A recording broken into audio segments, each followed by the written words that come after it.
Hello students. BSc part first और second के एक रेस्पॉन्स के बाद में स्टूडेंट्स की ये डिमांड आई कि सर थर्ड ईयर का भी हमारा ऑर्गेनिक केमिस्ट्री के टॉपिक्स इंपॉर्टेंट डाल दीजिए। और एग्ज़ाम स्कीम के तहत स्टूडेंट को कौन कौन से टॉपिक पढ़ने होते हैं, क्या क्या लिखना होता है, किस तरह से लिखें ताकि नंबर अच्छे आएँ, इन सब को जानने के लिए स्टूडेंट को वीडियो को अंत तक देखना है, क्योंकि हर एक यूनिट का अपना अपना रोल होता है। स्टूडेंट ये नहीं कर सकता है यूनिट फर्स्ट को पढ़ लो, सेकंड छोड़ दो। अगर अच्छे मार्क्स गेन करने हैं तो 5 यूनिट उसको स्टडी करनी ही पड़ेगी। So let's start. Unit first जो है बेस पार्ट थर्ड के लिए ऑर्गेनिक केमिस्ट्री की, वो है एनएमआर, जिसका पूरा नाम होता है न्यूक्लियर मैग्नेटिक रेजोनेंस स्पेक्ट्रोस्कोपी।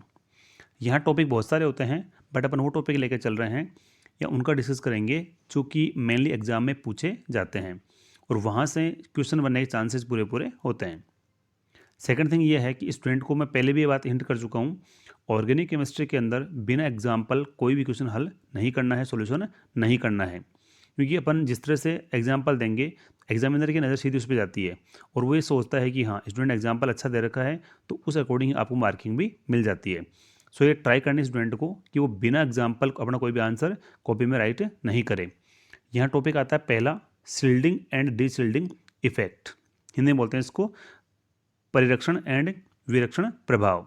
मतलब ये होता है कि कोई भी एनएमआर के अंदर जो न्यूक्लियर होता है प्रोटॉन, अगर उसके पास इलेक्ट्रॉन एनवायरनमेंट अच्छा होता है उसको बोलता हूँ मैं सील्डिंग का इफेक्ट। यानी कि इलेक्ट्रॉन इसको अगर मिल रहे हैं कहीं से बाहर से भी, एनवायरनमेंट में इलेक्ट्रॉन का मिल रहा है तो सील्डिंग होता है, और कोई ऐसा एलिमेंट जो इलेक्ट्रॉन इससे खींच ले तो होता है उसका डिसील्डिंग।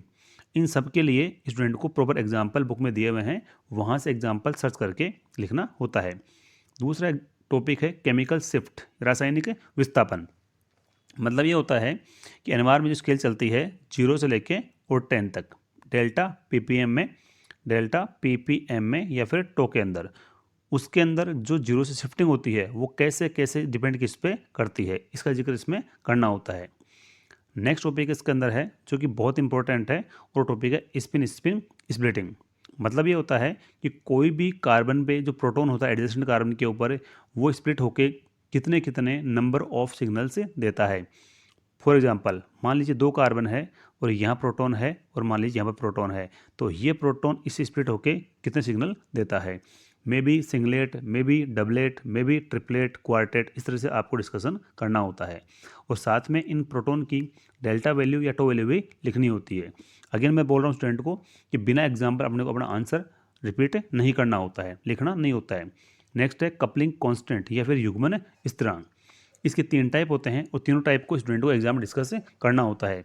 जेमिनल है, विसिनल है या फिर लॉन्ग रेंज है, तीनों के तीनों टाइप एग्जाम में डिस्कस करना होता है और तीनों को विद एग्जाम्पल लिखना होता है। सपोज दैट दोनों प्रोटॉन अगर एक ही कार्बन के ऊपर है तो इसका नाम होता है जेमिनल कपलिंग कांस्टेंट। मान ले 2 प्रोटॉन जो हैं वो एडिशन कार्बन के ऊपर हैं, उसका नाम होता है विसिनल कपलिंग कांस्टेंट। और तीसरा होता है जब 3 से ज़्यादा से कंपाउंड होते हैं तो होता है लॉन्ग रेंज कपलिंग कांस्टेंट। इसलिए स्टूडेंट को जब भी एग्जाम में आएगा तो इसको प्रॉपर तरीके से विद एग्जाम्पल ही लिख के आना होता है। और इसका नेक्स्ट और लास्ट टॉपिक इंपॉर्टेंट, जहाँ से क्वेश्चन हर साल बनता ही बनता है, और ये मैं अगेन रिपीट कर दूं कि जिस मॉलिक्यूल का लगभग 2022 में पूछ चुका है, स्टूडेंट उसको स्किप करके और इनमें और मॉलिक्यूल की तैयारी कर सकता है। फॉर एग्जांपल पहला मॉलिक्यूल है इथाइल ब्रोमाइड। इसका फॉर्मूला जो है वो होता है CH3CH2Br। इस प्रोटॉन का और इस प्रोटॉन कार्बन का दोनों का सिग्नल अलग अलग आएगा, तो स्टूडेंट को ये पूरा एक्सप्लेन करना होगा कि ये शिफ्टिंग क्यों होती है, डबलेट क्यों आया, ट्रिपलेट क्यों आया, जो भी आता है वो क्यों होता है, वो इसको स्पेक्ट्रम एक्सप्लेन करना होता है और साथ में डेल्टा वैल्यू उसको लिखनी होती है। नेक्स्ट है एस्टिल्डिहाइड का, नेक्स्ट है 1,1,2 ट्राइब्रोमीथेन का, नेक्स्ट है इथाइल एस्टेट का, फिर टोलुइन का, फिर एस्टोफिनोन का। इनमें से किसी भी एक या दो मॉलिक्यूल का क्वेश्चन एग्जाम में आपसे पूछा जा सकता है। और अगेन एक चीज़ और हिंट कर दूं मैं स्टूडेंट को कि अगर कोई क्वेश्चन लॉन्ग वाला है या फिर शॉर्ट वाला है, शॉर्ट मतलब है वो टुकड़ों में कटा होगा, तो स्टूडेंट को हमेशा जो क्वेश्चन पार्ट्स में कटा हुआ है वो अटैम्प्ट करना होता है कि उसको अच्छे मार्क्स से मिलने की संभावना होए। नेक्स्ट इसी यूनिट का दूसरा पार्ट है ऑर्गेनिक सिंथेसिस वाया इनोलेट्स। इनोलेट्स के द्वारा ऑर्गेनिक या फिर कार्बनिक संश्लेषण। एक हिंट स्टूडेंट को ये भी कर दूं मैं कि जिस यूनिट के अंदर 2 पार्ट है, स्टूडेंट चाहे तो एक पार्ट ढंग से करके चला जाए और दूसरे पार्ट को अगर मान लो नहीं भी पढ़ता है तो भी उसको क्वेश्चन आराम से वहाँ से एक मिल जाएगा। लगभग इस तरह से पेपर सेटिंग हो सकती है, एक अब अनुमान लगा सकते हैं। और जिस तरह से क्वेश्चन प्रीवियस ईयर में आए हुए हैं, स्टूडेंट वहाँ भी एक चीज़ देख सकता है कि अगर पूरा क्वेश्चन एक यूनिट से बन गया है तो अगला क्वेश्चन अगली यूनिट से ही बनता है। और इस यूनिट के अंदर टॉपिक हैं ओनली 3 टॉपिक इंपॉर्टेंट जिनको अपन बात कर रहे हैं। पहला है acidity of alpha hydrogen of active methylene group, यानी सक्रिय मिथाइलिन समूह के अल्फा हाइड्रोजन को किस प्रकार से अपन एसिडिटी डिसाइड करते हैं। एक्टिव मिथाइलिन का मतलब क्या होता है कि एक ग्रुप है CH2, इसके दोनों तरफ अपने ग्रुप जोड़ दिए और दोनों ग्रुप जो हैं वो हैं इलेक्ट्रॉन विड्रॉइंग या फिर EWG, तो इस ग्रुप का नाम होता है एक्टिव मिथाइलिन ग्रुप या सक्रिय मिथाइलिन समूह।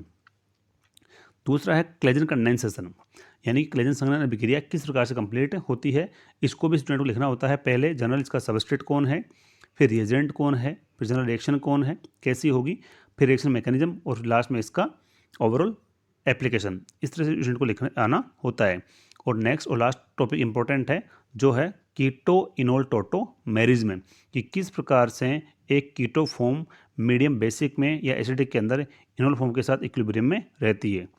इस तरह से इसको विद एग्जाम्पल लिख के आना होता है।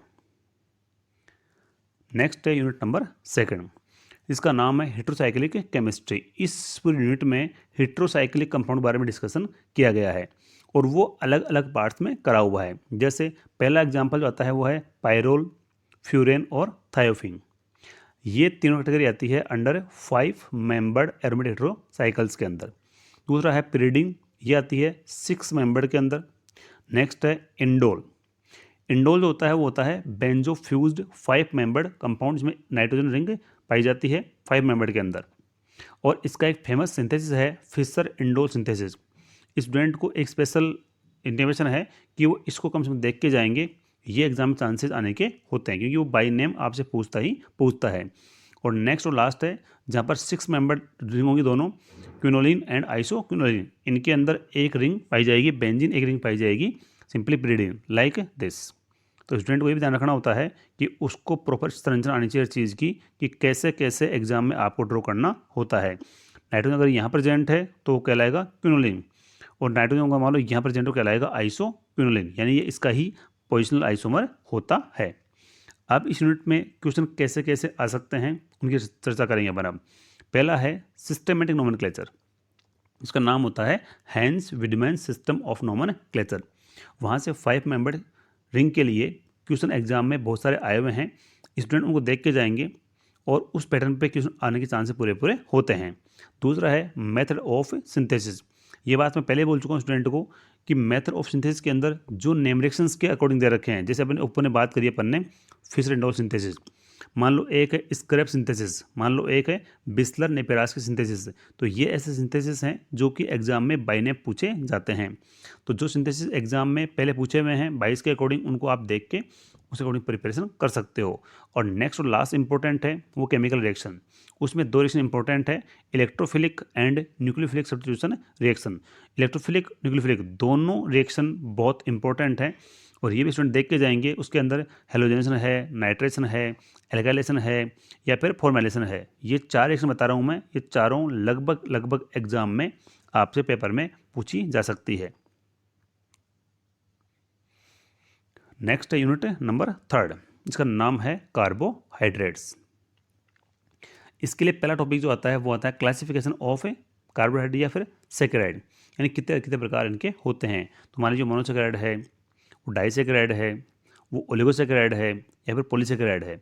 इस प्रकार से एग्जाम्पल देना होता है और उन सब के एग्जाम्पल अपने को कॉपी में लिखने होते हैं कि मोनो के अंदर एग्जाम्पल कौन कौन से हैं और डाई में पॉली में एग्जाम्पल कौन कौन से हैं। सपोज करो ग्लूकोज फ्रक्टोज दोनों मोनोसेकेराइड होती हैं, ऐसे माल्टोज लैक्टोज सुक्रोज दोनों डाई होती हैं, स्टार सेलुलोज तीनों पॉलीसेकेराइड होते हैं। नेक्स्ट ओसाजोन फॉर्मेशन, ओसाजोन कैसे बनता है, किस किस का बनता है, और इस पे क्वेश्चन एग्जाम में लगभग आता है। ग्लूकोज का अगर ओसाजोन है उसका नाम होता है ग्लूकोसाजोन, और वो कैसे बनता है, जिसमें कितने मॉलिक्यूल पार्टिसिपेट करते हैं फिनाइल हाइड्रोजन के, और कैसे कैसे बनता है, ये स्टूडेंट को वहाँ पर लिखना होता है। नेक्स्ट क्वेश्चन जो आता है वो छोटा सा क्वेश्चन है बट ये एग्जाम में हर साल लगभग आता है, वो होता है एपीमर और एनोमर। एपीमर एनोमर दोनों में क्या डिफरेंस होता है, इसके लिए स्टूडेंट किताब में देख के ढंग से लिख के आएंगे और बिना एग्जाम्पल बात नहीं करेंगे। अगला है chain shortening and chain lengthening process, यानी कि जो चेन है कार्बोहाइड्रेट की उसमें कार्बन कम होता है तो उसका नाम होता है शॉर्टनिंग, और वहाँ कार्बन बढ़ता है तो उसका नाम होता है चेन का लेंथनिंग। लेंथनिंग के लिए एक प्रोसेस है, इसका नाम होता है फिशर क्लियानी सिंथेसिस। वो एग्जाम में लगभग हर बार पूछा जाता है। और शॉर्टनिंग प्रोसेस है, रफ डिग्रेडेशन है या फिर होल डिग्रेडेशन है, उनमें से कोई भी एग्जाम्पल में एक आ सकता है। अगला है interconversion of glucose to fructose. Interconversion होता है, आपसे पूछ सकता है एल्डोज टू कीटोज, यानी ग्लूकोज एक एल्डोज है, फ्रक्टोज एक कीटोज है, दोनों का आपस में इंटरकन्वर्जन भी आ सकता है। किस प्रकार से इसको आपस में इंटरकन्वर्ट कर सकते हैं। टॉपिक अगला आता है म्यूटा रोटेशन, इसका हिंदी में बोलते हैं परिवर्तित ध्रुवण घूर्णन। ये क्वेश्चन छोटा सा आएगा और एग्जाम में एक 1.5 नंबर से ऊपर नहीं आएगा। नेक्स्ट टॉपिक है डाइसेक्राइड। एग्जाम्पल है, पहले अपन बात कर चुके हैं, माल्टोज है, सुक्रोज है और लैक्टोज है। इन तीनों के लिए क्वेश्चन एग्जाम में ये आता है, पहली बात तो कि ये किससे मिलकर बने होते हैं। जैसे मान लो माल्टोज को आप एंजाइम माल्टेज की प्रेजेंस में जब इसका हाइड्रोलाइसिस होता है, जलापठन होता है, तो इससे बनती है 2 यूनिट्स ऑफ डी ग्लूकोज। उसके बाद में इसका सिंथेसिस कैसे होता है वो दिखाना होता है। उसके बाद में माल्टोज के अंदर जब 2 ग्लूकोज इकाइयाँ आपस में ऐड होती है, ग्लूकोज इकाई आपस में ऐड होती है, तो उनके अंदर किस टाइप की बॉन्डिंग पाई जाती है, वो अल्फा 1,4 होती है या फिर अल्फा 1,6 या फिर बेटा जो भी होती है, वो स्टूडेंट किताब में देख के ढंग से पढ़ के जाएंगे। बट आपको यहाँ हिंट कर दूँ मैं कि अगर एग्जाम में ये तीनों कोई भी आता है तो उसको इस तरह से लिख के आना होता है। और नेक्स्ट और लास्ट है पॉलीसेकेराइड, इसके एग्जाम्पल है स्टार्च और सेलुलोज। इनको भी इस तरह से लिखना होता है, पहले किससे मिलकर बने होते हैं, बॉन्डिंग कैपेसिटी क्या होती है और टाइप ऑफ बॉन्डिंग क्या होती है, इस प्रकार से पूरा इसको लिख के आना होता है। और इस यूनिट के अंदर जो भी क्वेश्चन आएंगे उनको भी विथ एग्जाम्पल ही अपने को लिख के आना होता है। नेक्स्ट है यूनिट नंबर 4, इसका नाम है amino acids, peptide, proteins and nucleic acid. इसके अंदर स्टूडेंट 2 चैप्टर या तो इस फेम में, इस पेयर में कर सकता है या फिर इस पेयर में कर सकता है। 2 चैप्टर करके जाएंगे तो आपको चांस है कि एक क्वेश्चन पूरा मिल जाएगा जो 6.5 नंबर का आएगा, 6.5 मार्क्स का आएगा। यहाँ पर टॉपिक नंबर 1 आता है stereo chemistry of amino acid. यहाँ से पूछा जा सकता है कि एमिनो एसिड की स्टीरियो केमिस्ट्री या त्रिमितीय रसायन के बारे में बताइए कि ऑप्टिकली एक्टिव होते हैं, ऑप्टिकली एक्टिव नहीं होते, वो डिस्कस करना होता है। अगला आता है एमिनो एसिड के लिए एसिड और बेस का बिहेवियर। सिंपली अपन बात करते हैं, एमिनो एसिड के अंदर एक ग्रुप पाया जाता है NH2, एक ग्रुप पाया जाता है COOS, यानी कि एमिनो एसिड के अंदर दोनों ग्रुप पाए जाते हैं। ये तो है आपका ग्रुप है बेसिक, ये ग्रुप आपका है एसिडिक, दोनों ग्रुप पाए जाते हैं। तो ये बिहेवियर के दौरान इसमें कैसे प्रोटॉन ट्रांसफर होता है और कैसे दोनों के आयंस बनते हैं वो डिस्कस करना होता है। अगला है आइसो इलेक्ट्रिक पॉइंट समविभव बिंदु। अगला है इलेक्ट्रोफोरेसिस विद्युत अपघटन। ये 3 टॉपिक बता रहा हूँ आपको मैं, जहाँ क्वेश्चन एग्जाम में लगभग बनने के चांसेस पूरे पूरे होते हैं और यहाँ भी स्टूडेंट को बिना एग्जाम्पल इसका आंसर नहीं लिखना होता है। नेक्स्ट है synthesis and chemical reaction of amino acids. यहाँ पर स्टूडेंट को लिखना होता है कौन कौन सी विधियों के द्वारा एमिनो एसिड को सिंथेसिस किया जा सकता है। कर्टिस अभिक्रिया है, शिम्ट अभिक्रिया है, इनसे बनते हैं और उनके एग्जाम्पल लिखना होता है विथ रिएक्शन मैकेनिज्म। नेक्स्ट है एंड ग्रुप एनालिसिस, बुक में देख के इसको पढ़कर पढ़ना होता है और विद एग्जांपल लिख के आना होता है। नेक्स्ट है सॉलिड फेज पेप्टाइड सिंथेसिस और नेक्स्ट है न्यूक्लियोसाइड और न्यूक्लियोटाइड। दोनों टॉपिक जो हैं इन पे एग्जाम में बनता ही बनता है कि ये किस किस से मिलकर बने होते हैं। इनका अगर मान लो जल गठन करा दिया आपने तो इनका क्या क्या आंसर आता है। इस तरह से जो दोनों टॉपिक लास्ट वाले हैं न्यूक्लियोटाइड और न्यूक्लियोसाइड, दोनों को बहुत ढंग से पढ़ के जाना। नेक्स्ट एंड लास्ट यूनिट जिसका नाम है ऑर्गेनोसल्फर कंपाउंड। यहाँ पर 2 टॉपिक इंपॉर्टेंट हैं जहाँ से क्वेश्चन एग्जाम बनने के चांस से पूरे पूरे होते हैं, एक सल्फोनेमाइड और एक सल्फा ड्रग्स। दोनों में से एक क्वेश्चन एग्जाम में बनेगा ही बनेगा। इसमें नेक्स्ट जो चैप्टर है वो आता है सिंथेटिक पॉलीमर्स, संश्लेषित बहुलक। उसमें टॉपिक आता है पहला एडिशन एंड कंडेंसेशन पॉलीमराइजेशन, योगात्मक और संघनन बहुलीकरण की अभिक्रिया। इस पे एग्जाम्पल में एग्जाम के अंदर या तो टॉपिक दिया हुआ आएगा और ये आपको बताना होगा कि इसमें किस किस के एग्जाम्पल में कौन सा एडिशन और कौन से में होता है कंडेंसेशन। तो वो चीज़ लिखनी होती है और लिखना उसको प्रॉपर विथ मैकेनिज्म, कितने स्टेप होंगी, पहले चेन इनिशिएशन है, फिर चेन प्रोपेगेशन है, फिर चेन टर्मिनेशन है। इस तरह से स्टूडेंट को पूरा ढंग से लिख के आना होता है। नेक्स्ट जिगलर नाटा कैटलिस्ट। कैटलिस्ट क्या होता है, क्या फंक्शन होता है और क्या होती है मैकेनिज्म, ये पूरा लिख के आना होता है। नेक्स्ट कुछ ऐसे ऐसे मॉलिक्यूल हैं जो पॉलीमर बनाते हैं और उन पॉलीमर का क्या क्या यूज होता है उस पर बेस्ड क्वेश्चन है। जो पहला आता है फिनोल फॉर्मेल्डिहाइड रेजिन।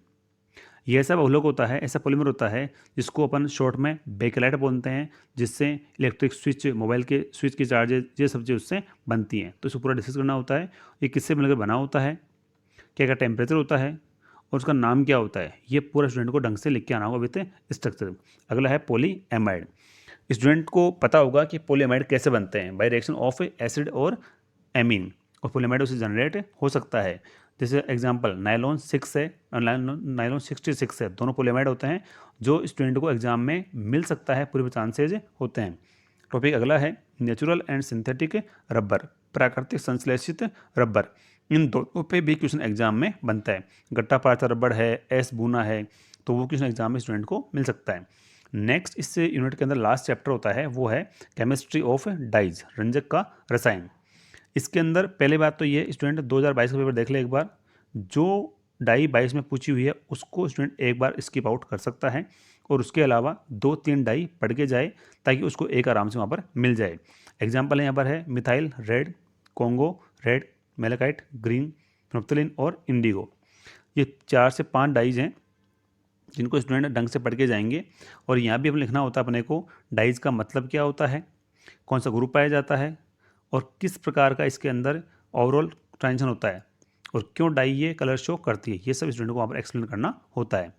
अब स्टूडेंट इस बात ध्यान देंगे कि जब भी आप एग्जाम में लिखते हो, आप कहते हो नंबर हमारे कम आते हैं, क्योंकि बीएससी पार्ट 3 के स्टूडेंट जो हैं उन्होंने एग्जाम दिया पहले, बट उनके अकॉर्डिंग पहले एग्जाम में क्वेश्चन उनको ओनली हाफ क्वेश्चन अटैम्प्ट करने थे, वो भी शायद पहली बार ही एग्जाम फुल क्वेश्चन अटैम्प्ट करेंगे।